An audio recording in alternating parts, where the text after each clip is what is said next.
Sir अपना नाम बता दीजिए एक बार। ब्रजभूषण सैनी, राष्ट्रीय अध्यक्ष देवसेना। सर गोवर्धन की पूजा की तैयारी की जा रही है, किस तरह की तैयारी, कितने फुट का बना रहे हैं आप लोग? 14 नवंबर को गोवर्धन का प्रोग्राम होगा, पूरे विश्व स्तर पे किया जा रहा है और आज से इसकी तैयारी शुरू हो रही है। हमारी पूरी टीम इसके निर्माण में लगी हुई है और सुबह से लगे हुए हैं सभी लोग। 10 ट्रॉली हमने गोवर्धन मंगाया है और उसके लिए पूरी यहाँ गंगा जल छिड़क के पूरी व्यवस्था करके गोवर्धन बनाया जा रहा है और पूरे देश भर के सभी लोगों से निवेदन है, ये विश्व का सबसे बड़ा गोवर्धन पूजन है क्योंकि अब तक 100 फुट का गोवर्धन बना है भरतपुर में, लेकिन हमने 108 फुट का पिछले साल ही बना लिया था। इस बार 151 फुट का ये गोवर्धन बनाया जा रहा है और ये गाय के गोबर से ही निर्मित है और सब लोगों के लिए हमने लगभग 10,000 लोगों के लिए अन्नकूट का प्रसाद रखा है। सब लोगों से निवेदन है, सब लोग आएँ और इस गोवर्धन पूजन में अपना योगदान दें और पूजन भी करें और प्रसाद भी ग्रहण करें। एक नई चीज़ निकल के आ रही है सर कि जैसे गोवर्धन पूजा दीपावली के दिन किया जाता है, लेकिन कुछ चीज़ बदल गई है। दरअसल क्या है, गोवर्धन का जो पूजन होता है दिवाली से अगले दिन ही होता है, लेकिन इस बार क्या है कि इस बार सूर्य ग्रहण हुआ है। जहाँ भी कहीं भी ग्रहण लगता है तो फिर ये पूजन नहीं हो पाता, लेकिन वो भारत में नहीं है, कहीं और है, वो आंशिक रूप से है, लेकिन उसका रिजल्ट जो मतलब परिणाम होता है वो पंचांग में भी पड़ता है। तो उस हिसाब से ये सारे चीज़ों को देखते हुए अगली बार मतलब एक से अगले दिन रखा हुआ है। तो कहाँ से लोग आएंगे इसमें? अपने बल्लभगढ़, फरीदाबाद, पलवल, आसपास के एनसीआर के सभी लोगों को निमंत्रण दिया और सभी लोग आएंगे इसमें। क्या कितनी लोगों की संख्या हो जाएगी, क्योंकि देखिए कल ही पूजा जाएगा ये? देखिए अनुमान तो हमारा है 4-5 हज़ार लोग आएंगे और प्रसाद हमने इससे दुगने लोगों का रखा क्योंकि बहुत सारे लोग क्या होते हैं प्रसाद केवल प्रसाद ग्रहण करने आते हैं और चले जाते हैं, लेकिन उन सबके लिए भी व्यवस्था है। जो लोग आना चाहें वो आएँ और पूरे धूमधाम से इस त्यौहार को मनाएंगे। और वैसे भी हिंदुओं के त्योहारों में एक विशेष बात होती है कि वो अपने पर्व बड़े धूमधाम से हर्षोल्लास से मनाते हैं। सबसे पहले 2 बजे यहाँ स्वागत समारोह होगा, जितने भी हमारे अतिथि आएंगे सबका पगड़ी पहनाकर, पटका पहनाकर, बैच लगाकर हम स्वागत करेंगे। उसके बाद सांस्कृतिक कार्यक्रम होंगे, वो भगवान कृष्ण पे आधारित भजन होंगे, उन्हीं पे बच्चे नृत्य करेंगे। काफ़ी सारे बच्चे हैं, लगभग 2 घंटे का उनका कार्यक्रम चलेगा।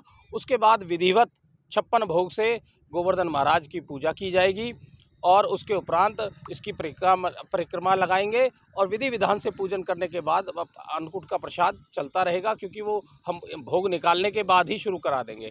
तो लगभग दोपहर से ही अन्नकूट का प्रसाद चलता रहेगा और बहुत स्वादिष्ट और बहुत अच्छे तरीके से बनाते हैं। जो पूजन होगी वो समय क्या है? समय है उसका लगभग 3 बजे के आसपास है और पूजन उसी समय किया जाएगा और इसको पूरे विधि विधान से करेंगे। कितने लोगों की टीम लगी हुई है अभी इसको बनाने? अभी तो हमारे इसमें 15-20 लोग लगे हुए हैं फिलहाल जो आज के लिए। कल इससे ज़्यादा संख्या में लगेंगे जो इसकी फिनिशिंग करेंगे और बहुत अच्छे ढंग से इसको रंग बिरंगा करके गुलाल और बहुत सारे रंग डाल के इसको मतलब अच्छा भव्य बनाएंगे। और पूरी जैसे कि देख रहे हैं कि कल जो ये बहुत बड़ा मनाया जाएगा इसको पर्व को, लेकिन संख्या काफ़ी लोगों की हो जाएगी, लेकिन इसमें पुलिस प्रशासन की व्यवस्था, सुरक्षा व्यवस्था किस तरीके से रहेगी? दरअसल क्या है, हमने इस कार्यक्रम के लिए पिछले साल भी परमिशन ली थी प्रशासन से, तो पुलिस की टीम को पहले से ही जानकारी है और वैसे भी हमने एसीपी से बात करी थी, उनको निमंत्रण भी दिया, उनको कहा तो उन्होंने खुद ड्यूटी लगाई है। 50 के करीब पुलिस कर्मचारियों की यहाँ ड्यूटी रहेगी, पूरी व्यवस्था को संभालेंगे, भीड़ को कंट्रोल करने में। और हमारे अपने भी टीम के 200 कार्यकर्ता होंगे जो पूरी व्यवस्था को संभालेंगे, सहयोग करेंगे। पार्किंग की व्यवस्था होगी, साथ में लोगों की सुरक्षा की व्यवस्था रखेंगे और किसी तरह की कोई अनहोनी घटना ना हो, किसी तरह की कोई परेशानी किसी को क्रिएट ना हो, इसलिए पूरी व्यवस्था करके बिल्कुल शांति में, आनंद में इस त्यौहार को मनाएंगे। सर जैसा कि आपने बताया कि पिछले साल आपने 100 फुट का बनाया, इस बार 151 फीट का है, तो क्या हर साल इस तरीके से ये बढ़ता रहेगा या? दरअसल क्या हुआ था जी, मैंने अभी आपको बताया कि कई 1-2 साल पहले गोवर्धन मनाना था भरतपुर में, वहाँ 100 फुट का मनाया था, लेकिन हमने पिछले साल शुरू किया था। इसका कारण क्या है, मैं पहले तो कारण बता देता हूँ हमने शुरू क्यों किया। देखिए आजकल शहरों में क्या है, एक तो घर छोटे होते जा रहे हैं, लगभग छोटे हो गए काफ़ी, उन घरों में गोवर्धन बनाना मुश्किल हो रहा है। दूसरा, शहर भर में गोबर नहीं मिलता। तीसरा, आजकल की जो बहुएँ हैं उनको कहीं ना कहीं संस्कारों की कमी के कारण कह लो या जाने अनजाने में कह लो या ज़्यादा पढ़ा लिखा होने के कारण कह लो कि वो गोवर्धन बनाना नहीं जानती। चौथा उन्हें गोबर से बदबू आती है।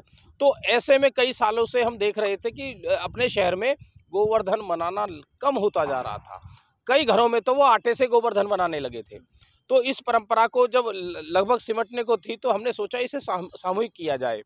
अब किसी भी महिला को अपने घर में ना तो अन्नकूट प्रसाद बनाने की ज़रूरत है और ना ही गोवर्धन बनाने की ज़रूरत है। वो सीधा आए पूरी फैमिली के साथ, यहाँ आके पूजन करे, प्रसाद भरपूर भरपेट खाए और साथ में ले भी जाए।